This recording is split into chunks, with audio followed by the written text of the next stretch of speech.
எல்லாருக்கும் வணக்கம். இது உங்கள் தேஜஸ் அகாடமி. இன்றைக்கி வந்து நம்ம இங்கிலீஷ் கிராமரில் ஒரு ஸ்பீச் ப்ராக்டிஸ் என்ன அப்படின்னு கேட்டிங்கன்னா, டிட் நாட் அப்படின்ற வார்த்தை வந்து எங்கெங்கெல்லாம் யூஸ் பண்ணுவோம் அப்படின்னு சொல்லிட்டு பார்க்க போகிறோம்.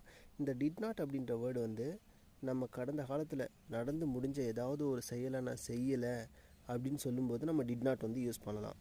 இப்போ டிட் நாட்னா உதாரணத்துக்கு வந்து ஐ டிடன்ட் கோ தேர் அப்படின்னா நான் அங்கே போகலை அப்படின்ற மீனிங்கில் வரும். ஸோ அப்போ ஐ டிடன்ட் அப்படின்னாலும் டிட் நாட்னாலும் ஒன்று தான்.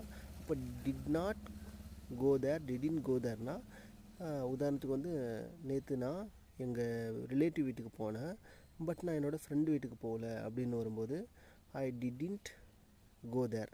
ஐ went yesterday to my relatives house but I didn't go there அப்படின்னா, but I didn't go to my friends ஹவுஸ்னா நான் நேற்று என்னோடய சொந்தக்காரங்களுக்கு வீட்டுக்கு போனேன், ஆனால் என்னோடய ஃப்ரெண்டு வீட்டுக்கு போகல அப்படின்ற மாதிரி மீனிங்கில் வரும். ஸோ இதுதான் ரொம்ப அடிக்கடி யூஸ் பண்ணுற ஒரு வேர்டு.